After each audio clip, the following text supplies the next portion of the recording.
2026 మన భవిష్యవాణి.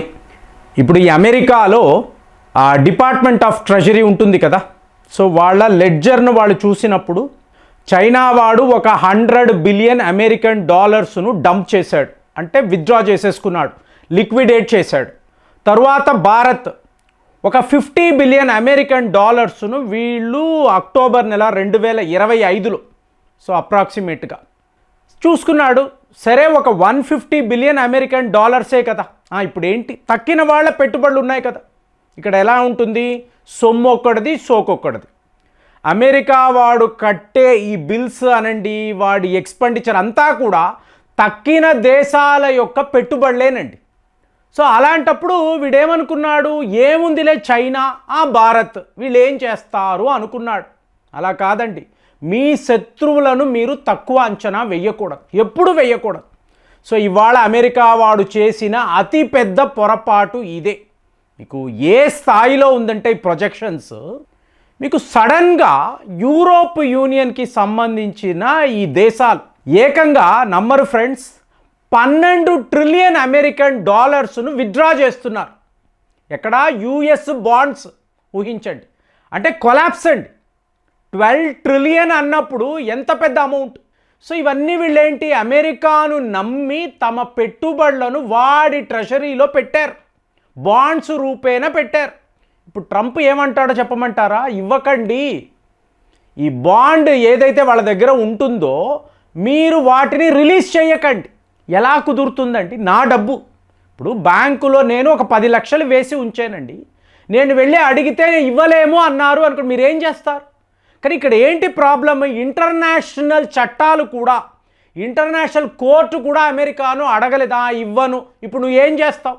ఇప్పుడు పుతిన్ గారు అడుగుతున్నారు, నా 300 బిలియన్ అమెరికన్ డాలర్స్ మర్యాదగా ఇవ్వండి.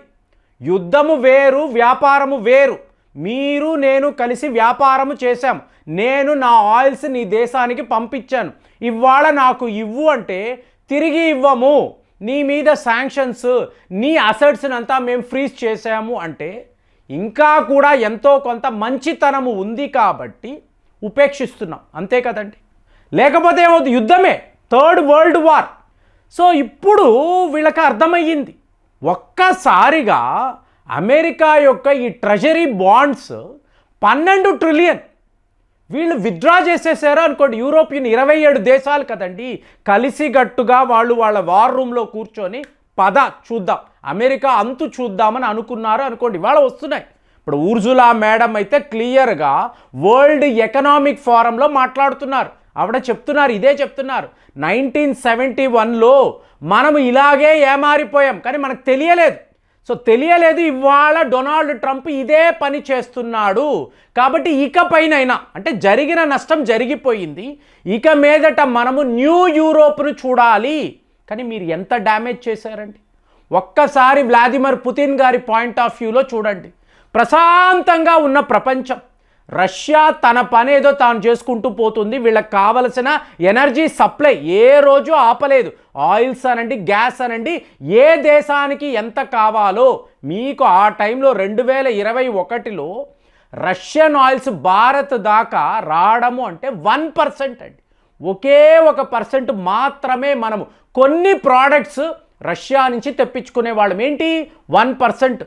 ఇవాళ మీరు చూసారనుకో ఆల్మోస్ట్ 40% దాటిపోయింది. ఎందువలన, యూరోప్ వల్లే. సో అలాంటిది యూరోప్ యూనియన్ వాళ్ళు కుక్కల్లాగా తోక ఆడించుకుంటూ ట్రంప్ని అన్నారు. ఇప్పుడు ఏం చేశాడు, డంప్ చేసి పడేశాడు. సో దాంతో వీళ్ళు తిరగబడి మేము మీ యొక్క ఖజానాని కూడా డంప్ చేస్తాము. మెల్లమెల్లగా అమెరికాకు సంబంధించిన ఈ ట్రెజరీ డిపార్ట్మెంట్ లాక్డౌన్ అయిపోతుందని షట్ డౌన్ చేసేస్తారు. అంటే విదేశాల్లో నుంచి ఎవరు అమెరికాను నమ్మి పెట్టుబడులే పెట్టరు.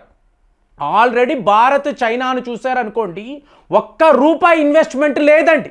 ట్రెజరీ బాండ్స్ మేము కొంటామని చెప్పి మనం చెప్పడం లేదు. సో యుఎస్ డాలర్ యొక్క పతనం అనేది కళ్ళ ముందర మనం చూస్తున్నాం. అంటే ఇదే డొనాల్డ్ ట్రంప్ ప్లానా? ఇప్పుడు ఏం చెప్తున్నారంటే, ఈ డీప్ స్టేట్ ఉంటుంది చూసారా, ఈ డీప్ స్టేట్తోనే డొనాల్డ్ ట్రంప్ ఇలాగ శత్రుత్వాన్ని పెంచుకుంటున్నాడు. మీరు ఏంట్రా నాకు అంటే అతని అహంభావం ఏ లెవెల్లో వెళ్ళిపోయిందంటే గత 300 ఏళ్ల నుంచి ప్రపంచాన్ని పరిపాలిస్తున్న ఈ షాడో ప్రభుత్వాలు డీప్ స్టేట్ పాలిటిక్స్లో ఉన్న వాళ్లను ఎదిరిస్తున్నాడు. మీరు ఏంటి, ఆఫ్టర్ ఆల్ నువ్వేంటి రాత్ స్టైల్, ఏం చెయ్యగలవు, ఆఫ్టర్ ఆల్ నువ్వేంటి డిస్నీ, ఏం చేయగలవు, రాకీ ఫిల్లరా, ఏంటి పెద్ద మీరు, ఇలాగ మాట్లాడడం మొదలు పెట్టడంతో మీకు ఏంటి అమెరికన్ డాలర్ పతనం అయిపోవాలి. అలాగే ట్రంప్ మాట్లాడుతున్న స్టేబుల్ కాయిన్, సో ఇది రావాలి, బిట్ కాయిన్స్ రావాలి, ఇందులో తన కుటుంబం ఉండాలి. సో అలాగ వరల్డ్లో ద రిచెస్ట్ ఫ్యామిలీ ఎవరిది, ట్రంప్ ఫ్యామిలీ. ఇదే ఇతని ప్లాన్, నాకైతే అదే అనిపిస్తుంది. కానీ ఇప్పుడు డీప్ స్టేట్ అన్నప్పుడు వీళ్ళందరూ మీకు యూకేలో ఉంటారండి, మీకు లండన్లో కొన్ని ప్రాంతాలలో వీళ్ళు నివసిస్తూ ఉంటారు, పెద్ద పెద్ద విల్లాస్ ఉంటాయి, వీళ్ళు ప్రపంచ పాలకులు. సో ప్రపంచంలో ఎక్కడ ఏం జరగాలి, ఇవాళ మీరు హైదరాబాద్లో ఉన్నారు, గచ్చిబౌలి అన్నారు అనుకోండి, గచ్చిబౌలి, మాదాపూర్, హైటెక్ సిటీ, ఇక్కడ హైయెస్ట్ అసెట్ మేనేజ్మెంట్ కంపెనీ అన్నారు అనుకోండి, ఒక ఇండియన్ కంపెనీ పేరు చెప్తారు. కానీ వీళ్ళ వెనుక ఎవరు ఉన్నారు అని చూసారనుకో, వీళ్ళే.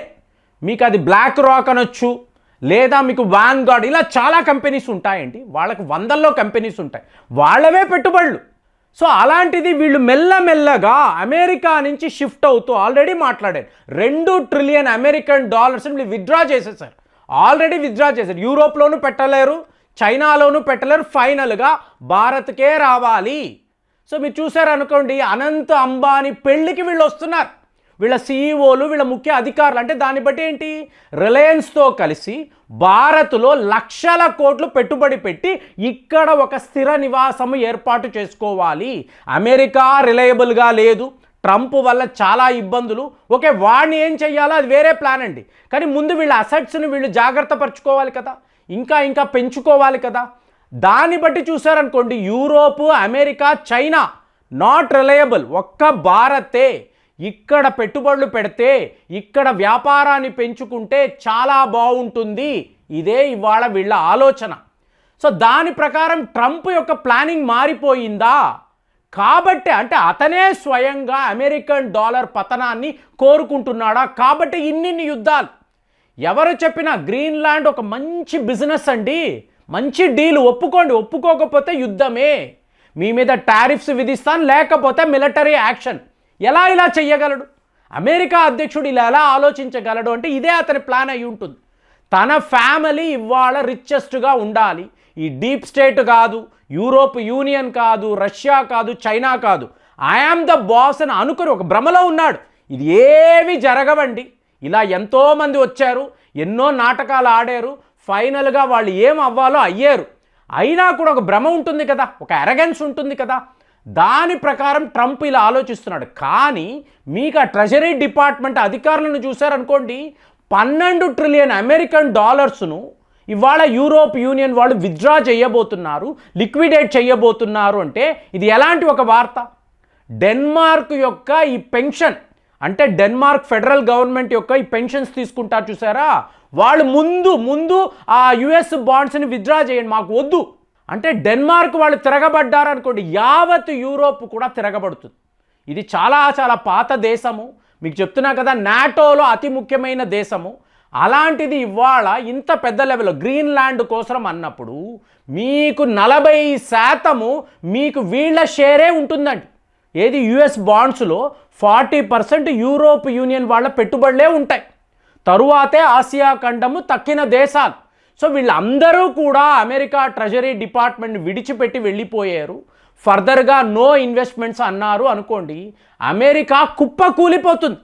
ఇదే వాళ్ళ మీడియా వాళ్ళు రాస్తున్నారు. మరి ట్రంప్ ఇదే కోరుకుంటున్నాడా, మరి దీన్ని వీళ్ళు ఆపకుండా ఇలా చూస్తూ ఊరుకున్నారు, ఏం జరగబోతుంది ఆలోచించి కామెంట్స్లో రాయండి. మళ్ళీ వచ్చే వీడియోలో కలుద్దాం. జై హింద్.